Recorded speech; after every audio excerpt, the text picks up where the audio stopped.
Today we have collaborated with over 100 different organizations.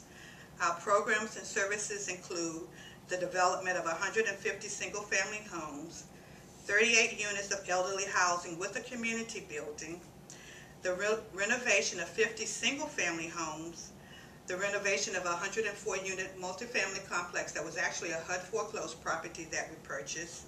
We've built 2 family resource centers, and we've also renovated a historical building which was actually called the Old Mercy Hospital building that now serves as an incubator, and we serve as the anchor tenant within that building.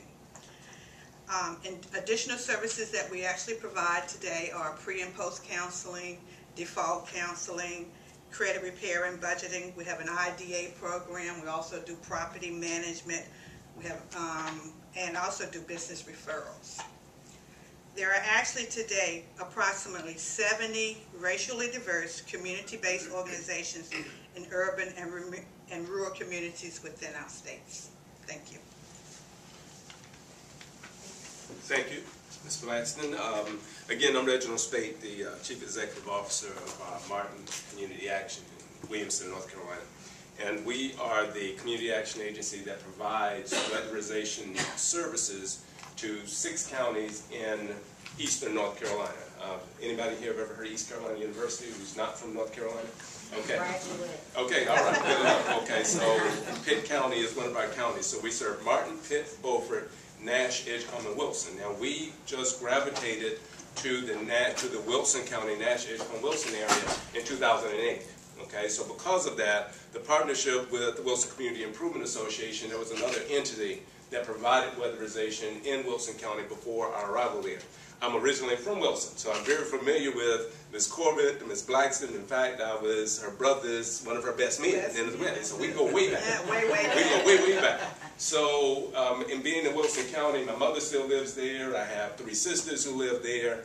And so being back in Wilson County to provide some service of weatherization has been very, very critical and important to me. Nothing against other provider, but I'm glad to be there myself. So we're very familiar with everything the Wilson Community Improvement Association has done over all of the years. And so in some of the discussions that we've been having, especially since we have been in the area, Wilson Community Improvement Association was one of the first entities we went to assist us with recruitment and eligibility. You've heard about the different projects that they've had, and so when those projects now are a bit older, there's some project that's real close to where my mother lives, as a matter of fact, that's about 12, 15 years old. So we know that some of those projects, some of those developments, some of those houses are now going to need some of the weatherization. We know the quality of the workmanship when they were first built, but we now also know that those houses, they're going to be in need of weatherization. And we know that a lot of the customers, initial customers anyway, had to go through some rigorous eligibility requirements or whatever for first-time home ownership. So we know that there's transition, and we know how people move. We all move.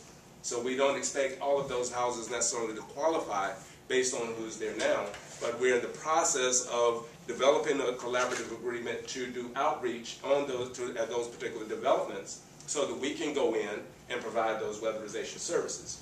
Now, what we're also looking at, and this kind of ties into it, we're going to look at a contract with Wilson Community Improvement Association to assist us with that recruitment, with that eligibility. We're going to train them, train their staff to do that. Now, I know that you all know in different geographic locations, you have to have, it's sort of like the spirit and what gave rise to us as community action agencies. You have to have individuals who know particular territory to be able to get into certain territory. All right? Now, as I said, I was born in Wilson, raised in Wilson, but I've been away from Wilson now almost 16, 17, no, 20 years almost. I've been away from Wilson. So I can't move around Wilson the way I used to. Wilson Community Improvement Association can.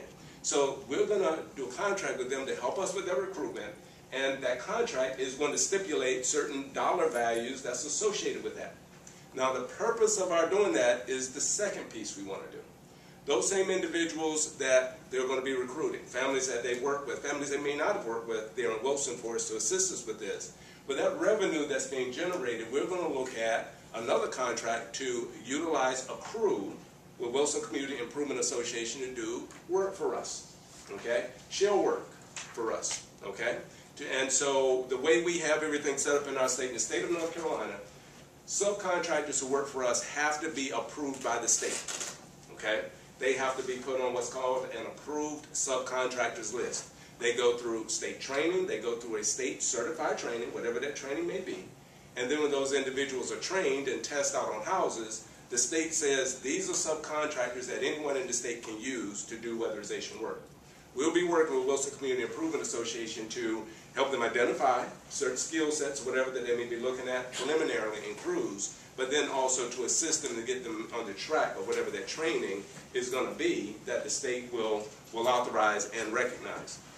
Again, within the protocol of our state, individuals who go through training and we utilize them as subcontractors out of our TNTA, our Training Technical Assistance Funds, we can reimburse training costs. So though there may be upfront out-of-pocket costs by Wilson Community Improvement Association, they go through the training, become our eligible entity or our eligible subcontractor, we will then reimburse that cost that will help them again in furthering their mission to become, as I said, those shell contractors or possibly even doing energy audits or what have you. So those are some of the collaborative efforts that we will be doing. Now, we have done some informal things as far as outreach before today. We have had numerous discussions of what we're going to do as far as going further down the road. One of the other big things that Wilson Community Improvement Association can do for us, I don't know if you run into this, but we're running into a lot, especially in these economic times. We will audit a house, have the evaluation of the heating system, do the work, and we go back to close it out, the property has been foreclosed. We run into an awful lot of that in our territory. Well, Wilson Community Improvement Association has a foreclosure prevention program. So what we're going to be doing is part of our everyday protocol because, needless to say, if we knew the property was about to be foreclosed on, we wouldn't have touched it. Somebody didn't tell us. So that is going to now be a standard question that we're going to be asking in every house that we go to.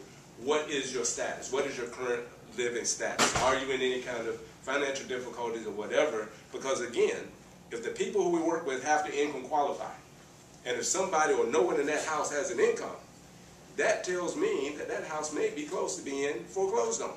So that's going to be new protocol that we will utilize, and that referral will go directly to Wilson Community Improvement Association. So just to give you an idea of what some of our future collaborations are going to look like.